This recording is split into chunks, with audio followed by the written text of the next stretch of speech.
Welcome to the first lecture on properties of triangles. So, in the subsequent lecture and also in this lecture, we will be primarily interested in finding the relations between the sides and angles of a triangle.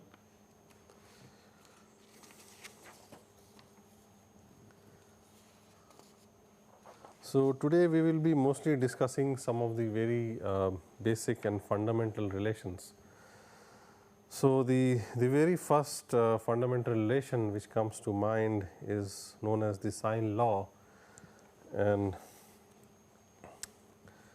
what it states is that suppose let us say that we have a triangle ABC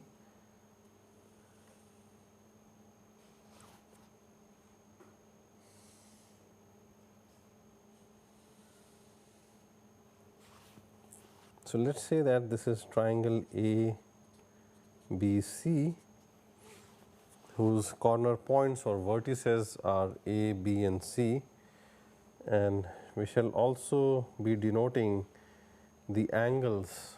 So, the angle at the vertex A will be denoted by uppercase A, the angle at vertex B will also be denoted by an uppercase B letter, and similarly the angle at vertex C will be denoted by uppercase C. The length of the three sides, so of course the three sides are AB, BC and AC. So, the convention that we will be following in all subsequent lectures is that we will be denoting the length of the side BC, which is opposite to this angle A, by a lowercase letter a. The length of this side, which is opposite to the side or this side which is opposite to the vertex B, or we can also say that this side is opposite to the vertex to the angle B. So, this particular side which is opposite to angle B will be denoted by the length of this side will be denoted by a lowercase letter b, and this side is opposite to angle C, and therefore, the length of this side will be denoted by lowercase c. So, this is the convention that we will be following throughout our discussion in subsequent lectures and this lecture also. So, now let us come back to the very first property or the relation between the three angles and the three sides. So, essentially if you see, we have three angles, angle A, B and C, and we have three sides A, B and C. So, let us drop a perpendicular from this vertex A onto the opposite side BC. So, let us say that this perpendicular meets this side BC at a point D. So, this is 90 degrees, and then we can write that if you look at this particular, so if you look at this particular right angle triangle here, so this is 90 degree and this is the hypotenuse. So, we see that this length AD, from the basic definition of the trigonometric ratios that which we have already seen in the first lecture on trigonometric functions, we know that this side AD is nothing but equal to C times sine of the angle B. So, and then if we look at this other right angle triangle, so now we are going to look at the right angle triangle ADC. So, in this right angle triangle, so AD is common to both these right angle triangles. So, but if we focus on the right angle triangle ADC, what we see is that AD equals B times sine of C, because here for this triangle B is the hypotenuse, whereas for this triangle C was the hypotenuse. Now, since AD and AD are equal, so by comparing these two equations, what we end up getting is that C sin B equals B sin C, or in other words,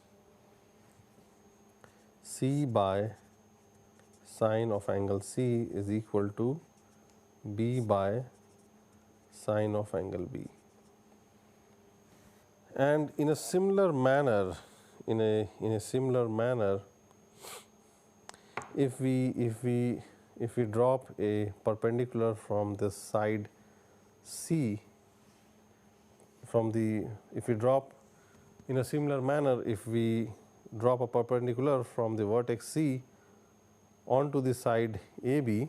So, let us say if this is the perpendicular here, then by repeating similar arguments, so then we have to take this right angle triangle, and then we have to take the other right angle triangle, which is this, and then if we repeat similar arguments from this particular triangle here. So, this is a right angle triangle where this is the height, and let us say this is the hypotenuse.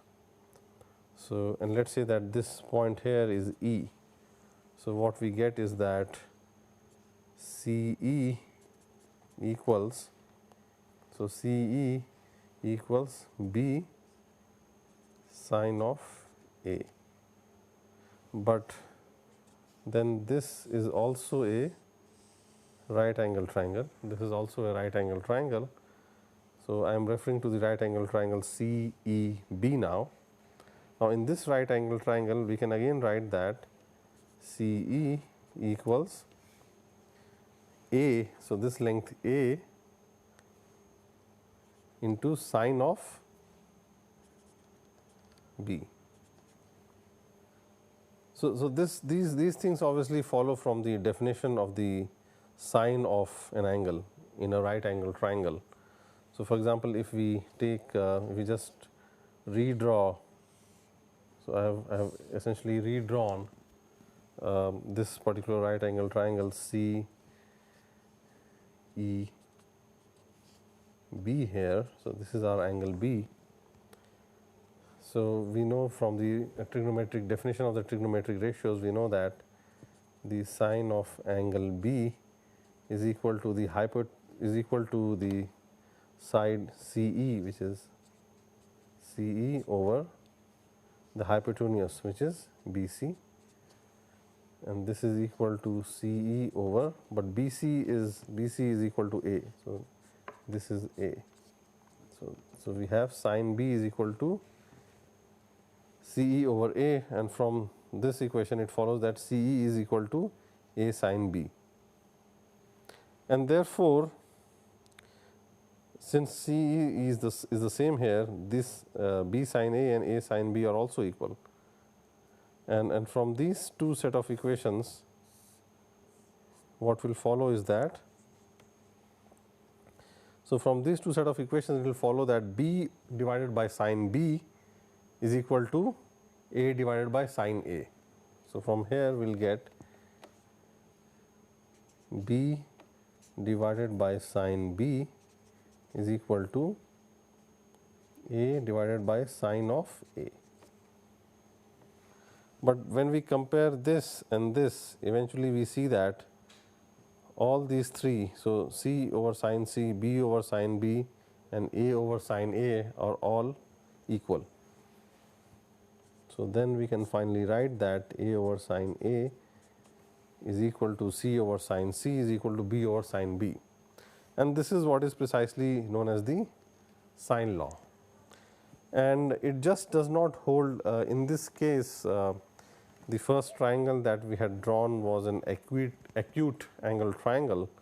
So, this triangle ABC that we had drawn, it appears to be an acute angle triangle, but please note that this result is true for any type of triangle, not just an acute triangle. So, this is also true for triangles where one of the angles is obtuse, for example, or even for right angle triangles this is correct.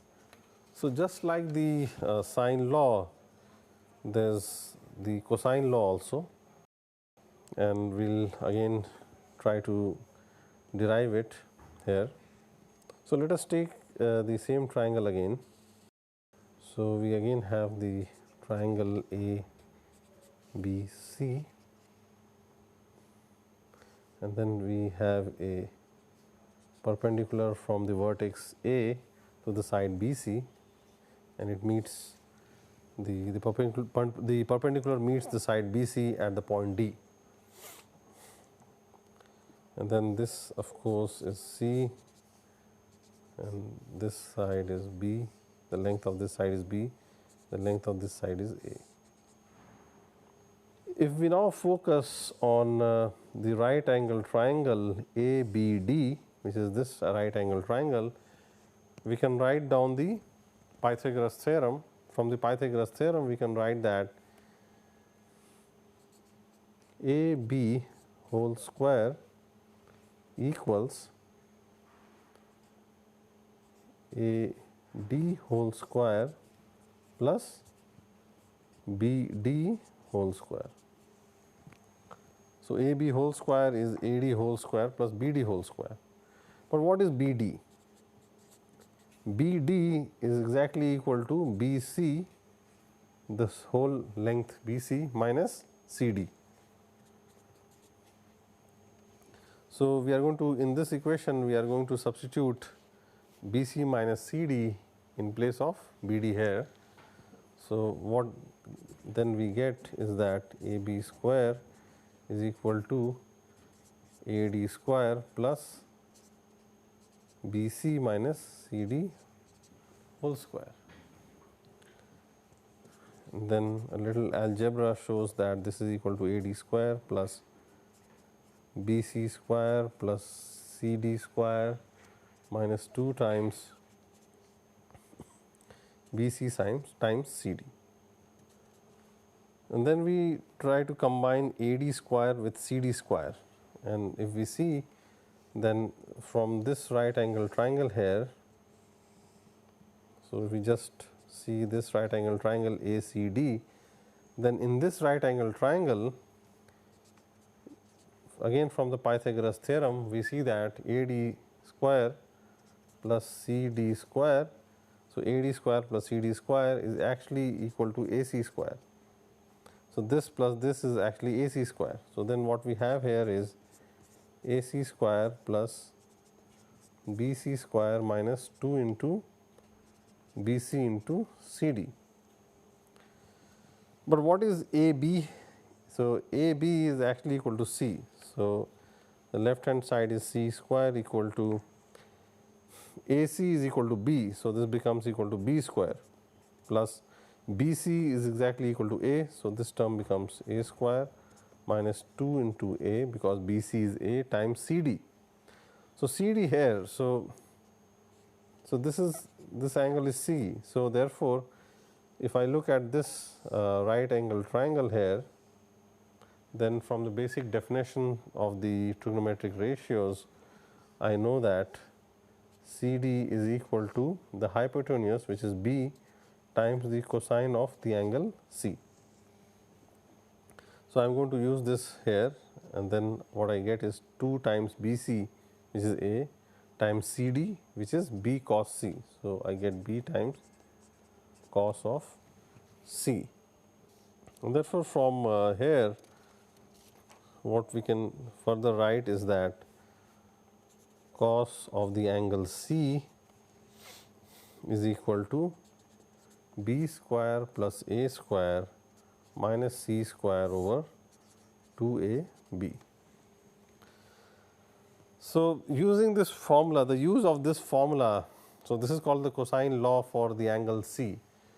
So, it says that in this triangle ABC, if we know the length of the sides of the triangle, which is A, B and C, then by using this formula, we can exactly find out the cosine of the angle C. Now, we know that the angle C will always lie between 0 and 180 degrees. It has to lie between 0 and 180 degrees, and for that we know that because if you remember, the range of the cos inverse function is from 0 to 180 degrees or 0 to pi, and therefore if cos c is equal to this value, then it is implied that c is exactly equal to cos inverse of b square plus a square minus c square over 2ab. This is because we know that the angle c, which is an angle of one of the three angles of the triangle, and therefore it is sure that this c has to belong to 0 to pi. So, this we already know that it has to belong to 0 to pi, and since this set 0 to pi is actually the range set of the cos inverse function, since this is the range set of the cos inverse function, it therefore follows that from here this is true. C is exactly given by cos inverse of b square plus a square minus c square over 2ab. In a similar manner, we can also show that cos of the angle A is, so there's a pattern actually, that if we have to find the cosine of the angle C, the denominator will be 2 times the product of the other two sides except the side of length C, and in the numerator we will have the sum of the squares of the two sides other than the side of length C minus the length of the side C, minus the square of the length of the side opposite to this angle C. And therefore, from that pattern, and also by just following the same proof for angle A, what we get is cos of angle A is b square plus c square, because these two b and c are the other two sides apart from the side of length A, minus a square by 2 bc, and also that cosine of b is a square plus c square minus b square over 2ac. So, essentially the cosine law is basically helping us to find out the three angles if we are given the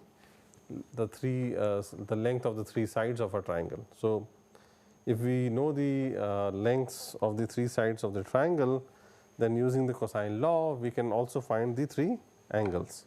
So, another set of useful formulas that will be of lot of help in the subsequent discussions and proofs is basically the expression for the sine and the cosine of the half angles. So, we are interested in deriving expressions for sine a by 2, cos a by 2, and likewise sine b by 2, cos b by 2, and sine c by 2, cos c by 2. So, we would like to derive expressions for these sines and cosine of half of the angles of the triangle in terms of the lengths of the sides of the triangle. So, that is what we will do next. From basic trigonometrical identities, we know that 1 minus cos A is equal to 2 sine square A by 2, or in other words, sine square A over 2 is 1 minus cos A the whole divided by 2. Now, since the angle A is basically one of the three angles of a triangle, it is guaranteed that the value of A will be between 0 and pi, and therefore, A by 2 belongs to the interval 0 to pi by 2. And from here it follows that sine of A by 2 is positive, And therefore, using this fact in this identity here, we can write that sin a by 2 is equal to the positive square root of 1 minus cos a over 2. And here we are going to use the cosine law formula for cos a in terms of the lengths of the sides of the triangle. So far we have sin a by 2 is equal to the positive square root of 1 minus cos a over 2, and from the cosine law we know that cosine of the angle A is b square plus c square minus a square over 2 bc. So, that is something that we just derived in the, so this is the equation that we are using now.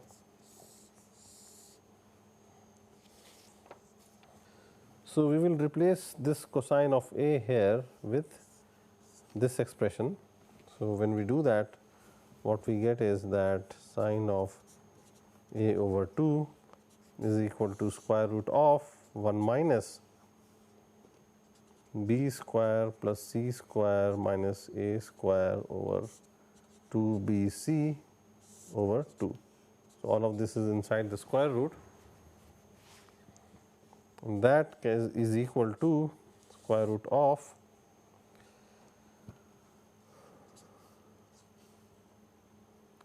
a square minus b minus c whole square over 4 bc. With a little bit of algebraic manipulation, it is easy to get this from here, and that can be written as, the numerator here can be written as a plus c minus b into a plus b minus c over 4 bc. So, then we have sine of a over 2 is equal to square root of,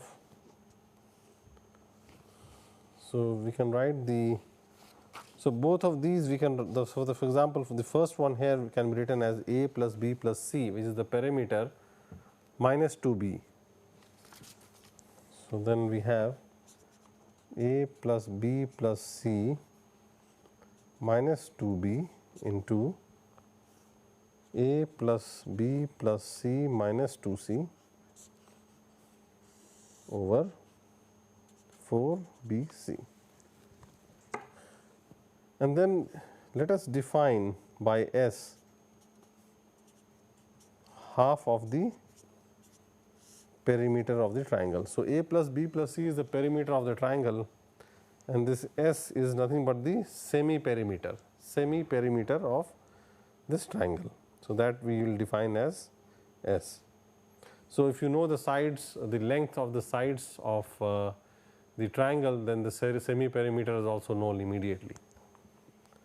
So, with this substitution here, what we get is that sine of a by 2 is equal to square root of 2 times, because this a plus b plus c is 2s.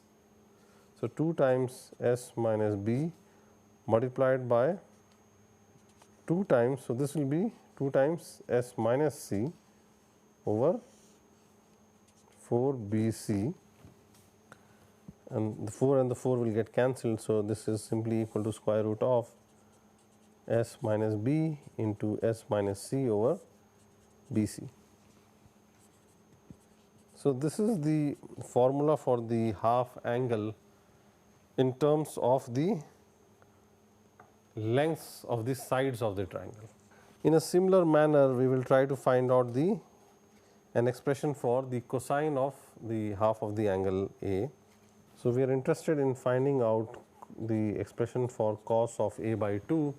We know that 1 plus cos a is 2 cos square a over 2.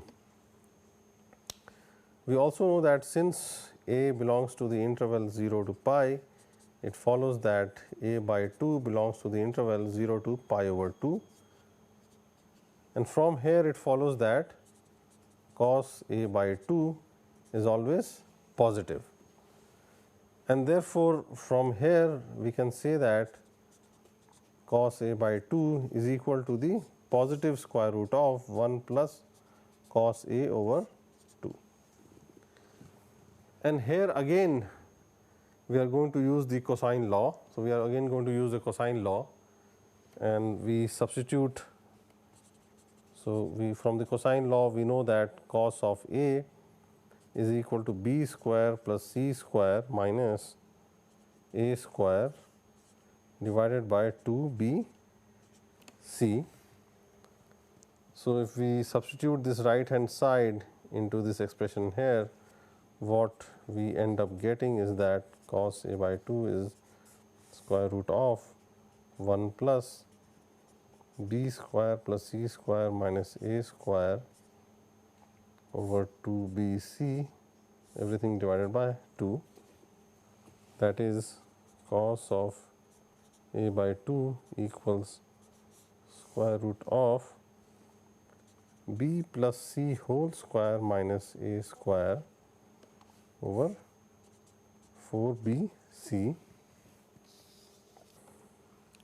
and that can be further simplified to b plus c plus a into b plus c minus a over 4bc, which is, so this thing is 2 times the semi perimeter S multiplied by, and this expression is b plus c plus a minus 2a. So, that is, so this becomes 2 into S minus a over 4bc.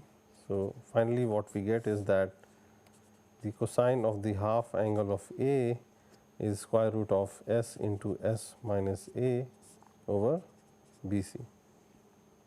And recollecting from the previous slide, we had got sin a by 2 to be equal to square root of S minus b into S minus c over bc. So, this is, if we recollect from the previous slide, so this is what we had shown there. So, I am just copying it here, and similar formulas for the half angles are also true for the angles B and C. Also, one can see that from here. So, first of all we observe that here we have a formula which, if we are given the values of the sides or the lengths of the sides of the triangle, then we can exactly find out the sine and cosine of the half angle of all the 3 angles. So, this is the formula for the cos and sine of the half angle for A, and similar formulas hold for the, so for the half angle of B, the formula is square root of S into S minus B over AC. So, even here there is a little bit of a pattern that for the half angle the expression is usually of this form. So, it is S times S minus, if the angle is A, then we have to put the side, the length of the side opposite to the angle A. So, that length is small a, divided by the product of the lengths of the other two sides. And for sine of a by 2, it is square root of S minus B times S minus C. So, note that B and C are the other two sides apart from the side of length A. So, B and C are the lengths of the other two sides divided by the product of B and C. So, following that pattern, we can easily write cos B by 2 to be equal to this, and then sin B by 2 is square root of S minus A into S minus C over AC, and likewise cos of C by 2 will be square root of S into S minus C over AB, and sine of C over 2 will be square root of S minus A into S minus B over AB. So, these half angles will be very useful later on. So, we now move on to deriving an expression for the area of a triangle, in terms of the lengths of the three sides. So, if we are given the lengths of the three sides, this particular formula, which is called as the hero's formula, will help us to compute the area of the triangle. So, let us say that here we have a triangle ABC, and so this side has length A, this is the side of length B, this side has length C, and as usual I again drop a perpendicular here at this point D.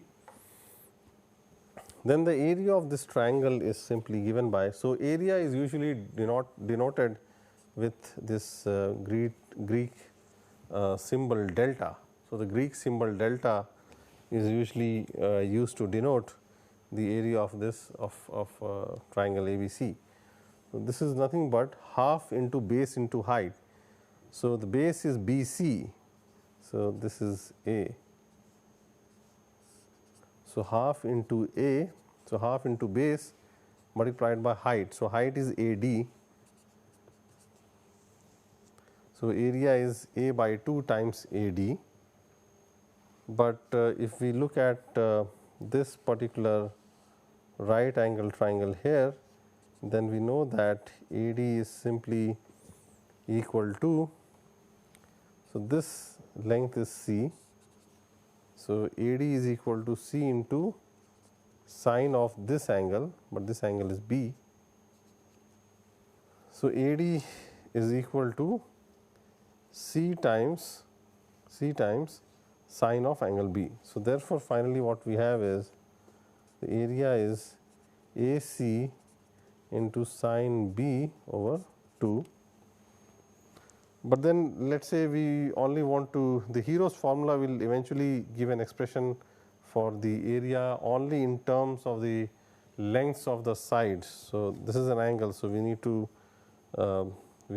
go further ahead, and so we will now make use of the half angles, that the expressions for the half angles, because we know that from again the trigonometric identity sine B is equal to 2 sine B by 2 into cos B by 2. So, we are going to use this trigonometric identity here, and then this area becomes equal to AC times sine B over 2 into cos B over 2, and for that, for these two we will use the cosine and sine of the half angle B that we had just derived in the previous slide. So, when we use these two expressions here, what we get is that the area of the triangle is equal to AC times, so sine B by 2 is square root of S minus A into S minus C over BC times, and cos of B by 2 is S into S minus B over, sorry, this will be AC, this will be AC, and this will also be AC here. So, this will then become equal to square root of S into S minus A into S minus B into S minus C. So, if we are given the values or the lengths of the sides of all the three sides of a triangle, then by using this formula we can find the area of the triangle. So, this formula is known as the Hero's formula. So, next we would like to discuss about the type of different types of circles which are associated or connected with a triangle. So, one of the circles which is connected to any triangle that you can think of is known as the Circum Circle. Is known as the Circum Circle. So, what is a Circum Circle? Well, let us say that we have this triangle ABC whose sides are drawn with in blue color. Then if we just look at the vertices A, B and C, then we know that the vertices A, B and C, because it is a triangle, the vertices A, B and C are not collinear. So, the vertices A, B and C are not in a straight line, and therefore, we know that there has to be a unique circle which passes through these 3 points A, B and C, and that particular unique circle which passes through all these 3 points A, B and C is called the Circum Circle. So, that is called the Circum Circle, and it is clear that our triangle is going to lie in the interior region of the Circum Circle. So, next, how do we draw this Circum Circle? So, that is not very tough, because it is a circle, because the Circum Circle is eventually a circle, it has to have a center. So, the center of the Circum Circle is called the circum center, and we will denote it with the point O. But remember, the circum center, which is the point O, should be such that the distance of all these 3 vertices from this circum center has to be the same, and that is because the Circum Circle is actually a circle, right. So, it should be true that OA is equal to OB is equal to OC.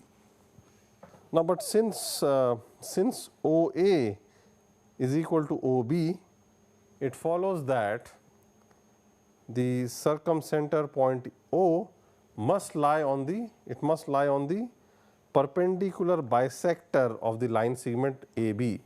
This is because this circumcenter is equidistant. See, OA equal to OB basically implies that the point O is at equal distance from both point A and point B, and therefore, the point O has to lie somewhere on this perpendicular bisector of the line segment AB. So, this perpendicular bisector I have drawn with a red dotted line, as you can see here. Similarly, so we know that the center is somewhere here on the, it should be somewhere on the red dotted line. Similarly, since OB is equal to OC, so OB is equal to OC, because of that it must also be true that the circumcenter O must also lie on the perpendicular bisector of the line segment BC, because OB is equal to BC, which means that O is at equal distance from both B and C, and therefore, the point O must lie on this perpendicular bisector, which I have drawn with a black dotted line. So, the point O must therefore also lie on the perpendicular bisector of this line segment BC. And by a similar argument, because OA is also equal to OC, the point O must also lie on the perpendicular bisector of the line segment AC. Now, obviously, the first two perpendicular bisectors in red and black will definitely intersect at some point, which is here,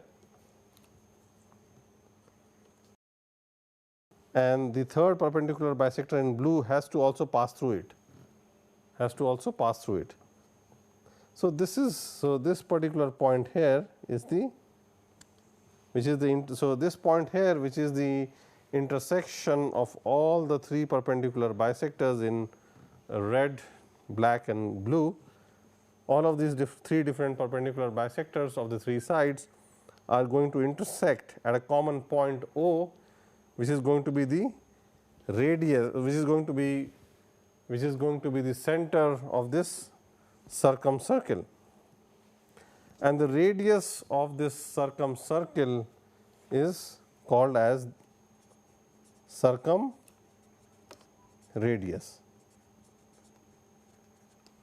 So, the radius of the circumcircle is known as circumradius. First objective now is to find an expression for the value of the circumradius of this circumcircle. So, for that we make a little construction over here. So, obviously, this length here is the circumradius, and one point which I forgot to mention is that it is not always true that the circumcenter should lie inside or in the interior of the triangle. It is very easy to construct examples where the circumcenter could actually lie outside the triangle. That is possible. So, here, so this is the radius, or the rather the circumradius. This is the circumradius denoted by capital R for the circumcircle. So, this is what is the circumradius, and we would like to find an expression for this circumradius. We know that this black dotted line is a perpendicular bisector of this line BC, and what that means is that this angle is 90 degrees and the length of this particular length is half of this total length, which is a by 2. And then let us say that we connect we connect the circumcenter with the vertices B and C of the triangle, then from basic high school geometry, all of us know that. So, this angle BOC, so we know that the angle BOC, which is basically this angle. So, the angle BOC is actually twice of this angle, it is twice of the angle. So, for that we have to actually look at this circle in red. So, for this circle in red, we have, it is easy, and since this O is the center of this circle, it follows from basic high school geometry that angle BOC is twice of angle BAC. But angle BAC is nothing but angle A. So, this angle BOC is exactly equal to twice of angle A. So, this entire angle BOC is equal to 2 times angle A. And we further see that, so now let us focus on these two. So, this right angle triangle and this right angle triangle. So, for both of these triangles, what we see is that they have a common side, which is this, and then the length of this side is also a by 2 and this is also a by 2. That is because this black dotted line was a perpendicular bisector of BC. So, these two sides are equal, we have a side in common, and this of course is the radius of the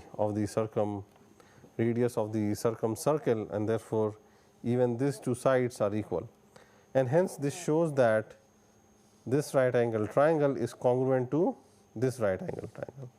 And from there, let us say that this particular point here is D.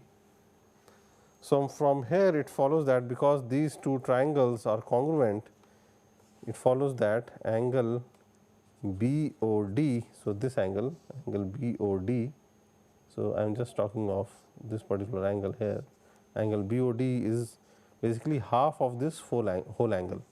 That is because these two triangles are congruent, and hence angle BOD is simply equal to angle A.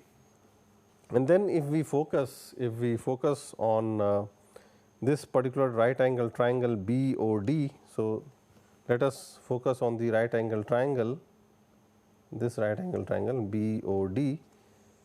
Then what we can see is that since this angle BOD is equal to A, it follows, and this is equal to R. So we have seen that because of the congruency of this right angle triangle BOD and the right angle COD. So this is point O and this is point D. So because these two right angle triangles are congruent, we have already seen that angle BOD, which is this angle. So angle BOD is equal to A. So now if we consider this right angle triangle BOD, then it follows that sine of, so if we just focus on this triangle, and let me reproduce this triangle. So we have this triangle. So we are considering this right angle triangle BOD. The hypotenuse is basically the circumradius, which is this, and this length is A by 2, and we know that this particular angle is equal to A, and therefore it follows that sine of A is equal to A by 2 upon R, and hence from here it follows that R is equal to A upon 2 sine A upon 2 sine A. And then for this what we can write is that R is equal to A upon, and then here again we can write this expression as we can use the half the sine and cosine expressions for the half angle A. So then it is going to become 4 sine A by 2 into cos A by 2, because sine A is 2 times sine A by 2 into cos A by 2, and then we can use the formula for sine A by 2 and cos A by 2, which is, so we know that, so this is the formula for sine A by 2, and we know that cos A by 2 is square root of s into s minus A by BC. So the product of sine A by 2 and cos A by 2 will be equal to A upon 4 into square root of s into s minus A into s minus B into s minus C, and then BC is going to go in the numerator. So I have just substituted these two right hand side in this expression here. So then, but then by the Hero's formula we know that this is nothing but the area of the triangle, and therefore the value of the circumradius is equal to the product of the length of the side divided by 4 times the area of the triangle. So in the next class we will continue with some other circles which are associated with any triangle, for example the incircle, and we will try to find expressions for the radius of incircle. Thank you.